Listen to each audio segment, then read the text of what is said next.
What's up, everybody? This is your boy Thirsty Jack, and this is Thirsty for Wrestling. And there's two topics I want to talk about.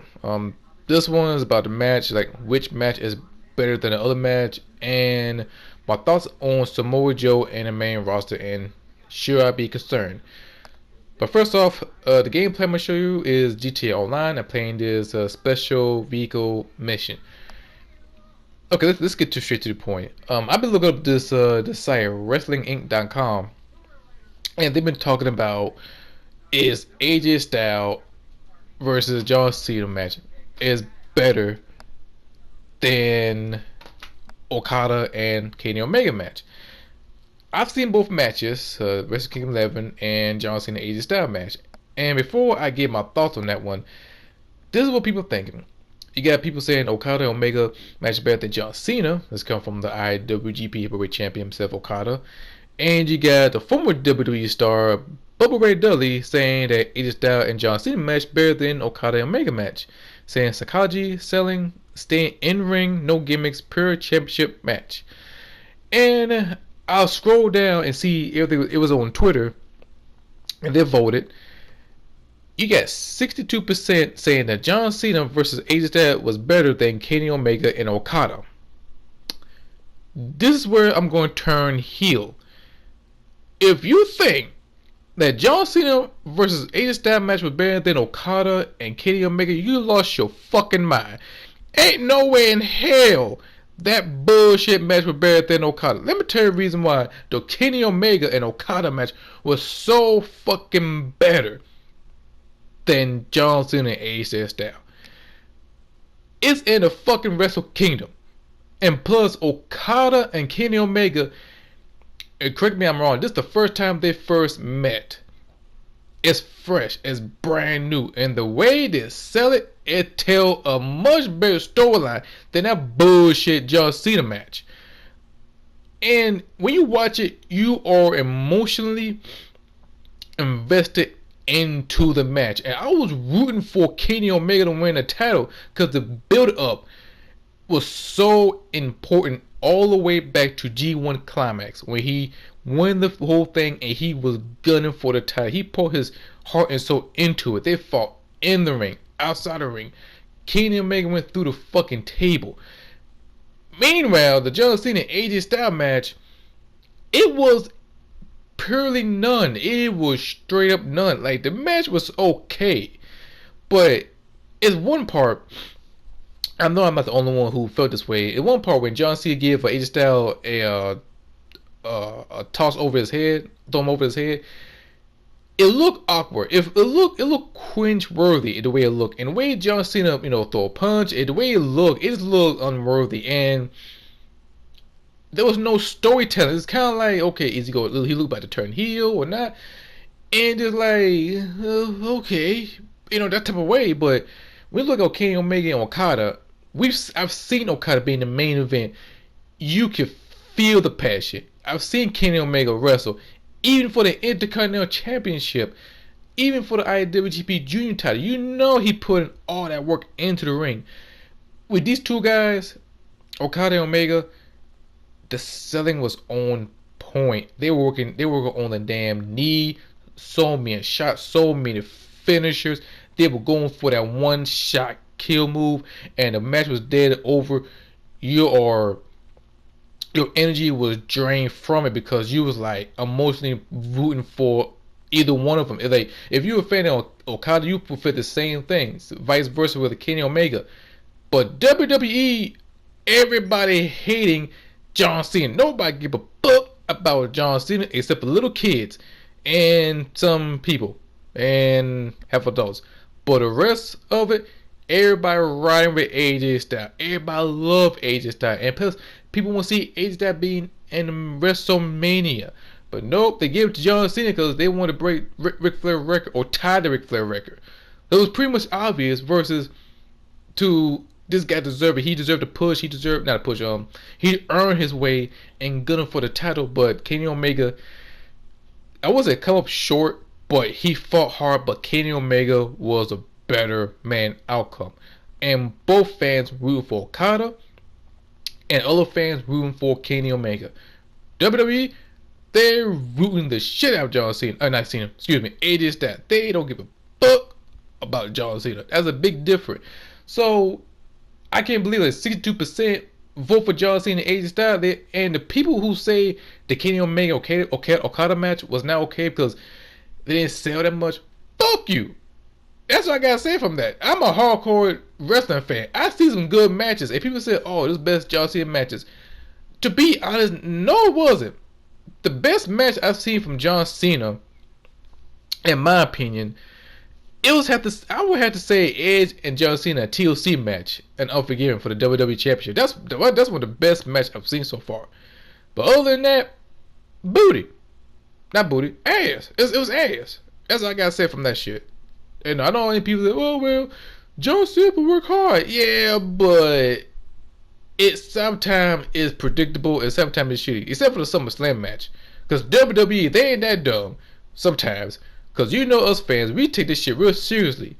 And we see a good ass wrestler like AJ Styles and face John Cena, they don't even get buried. And matter of fact, John Cena say himself, every time they wrestle me, I pull out the shovel and start burying him. Well, just like J. Cole said, every little joke has some truth in it. Pretty much every little promo has some truth in it. Pretty much, AJ Styles got screwed the fuck over, and that's where I see it. And I wish AJ Styles would be part of WrestleMania as the main event, not part of the main card, main event. But I hope you guys give me your thoughts about that part. Now, the other topic is Samoa Joe push up to the main roster. We've seen it on Monday Night Raw as he beat up Seth Rollins, and I thought he would come to Royal Rumble, but him coming out after Royal Rumble on Raw is a good look. And I guess some people forgave WWE for that dry ass Rumble match. It was dry. It didn't feel exciting except for Ty Dillinger, and that's about it. But for Samoa Joe, there were some rumors or some news that they will give him a monstrous push, and this will really concern me about that because Fastlane is coming up, then you get WrestleMania, and then what now? You know, that's the next question after WrestleMania. After WrestleMania is over, what next for Samoa Joe? Because where it looked like it could be Seth Rollins against Samoa Joe as Fastlane, and most likely Samoa Joe is going to destroy Seth Rollins, and then pretty much the way this shit is going to build is, I don't know if Samoa Joe is going for the title shot or going for the Universal Championship, or if they go have a rematch again. If Seth Rollins wins, he goes face Triple H in the match at WrestleMania in the same night. That's the way I look at it, just like they did with WrestleMania 30, where Daniel Bryan, when he defeat Triple H and move his way up to a triple threat match and win the whole thing. That's my same thing with Seth Rollins, because Seth Rollins really wants Triple H, but it's kind of like if you go through Samoa Joe, you get the chance to face Triple H at WrestleMania, and some big match. But with Samoa Joe, I love Samoa Joe. I'm a big fan of him since TNA during the Fox Sports Network era at the time, and I was a big fan of him. And I was concerned about people going to WWE because they don't know what to do with them. And pretty much, if you're part of the TNA, they bury your ass from Chris Harris to Ron Killing, and pretty much it's the truth.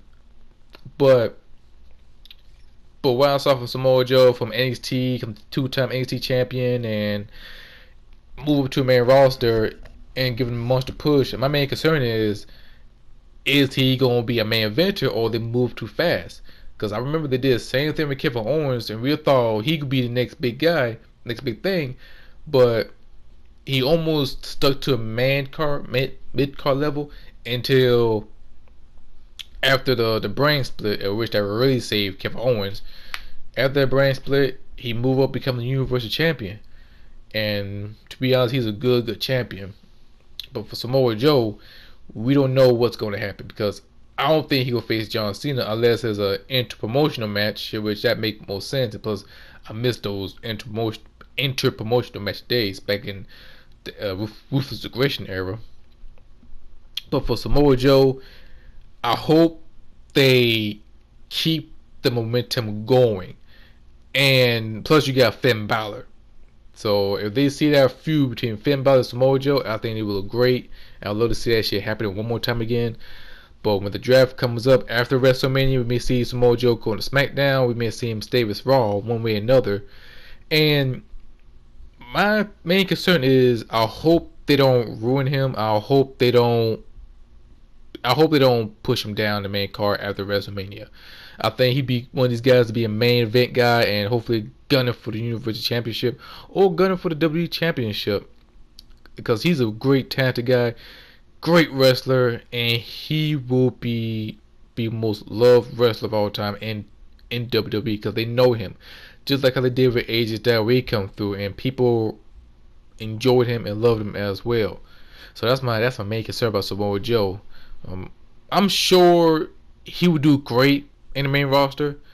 I was seeing a lot of NXT guys move up and they ain't did shit with them, including Enzo and Cass. Yeah, they part of it, but as for right now, they ain't going nowhere unless around WrestleMania we see him as a tag team holder.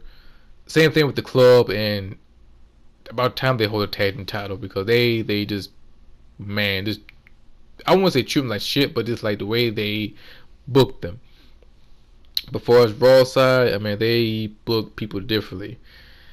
Before Samoa Joe, my main concern is I hope they push him correctly, because when people get monstrous push, sooner or later they will go nowhere to go up. There's no room for it. Prime example, when Alberto Del Rio comes up and he get that monstrous push, and after he get that monstrous push, it was it. It was like there's nothing else they can do about it, and that was about it. It was like, okay, he's the world champion. That's it. Same thing with Sheamus, and there's nowhere go up but elsewhere. So I hope they become more careful with Samoa Joe. He's a great talented guy, and sooner or later down the road, we may see him, maybe winning the Money in the Bank or being the main event spot, and hopefully winning the championship. That's my main concern. That's the only main thing I could think of. Well, that's my topic for the wrestling, from the matches to Samoa Joe concern. Give me your thoughts about these two topics. Give me your honest opinion. Leave your opinion on the comment, and don't forget to hit the like button. Don't forget to subscribe, and don't forget to hit the notification bell so you can see some more video from my channel very, very soon. And until then, I see you guys next time.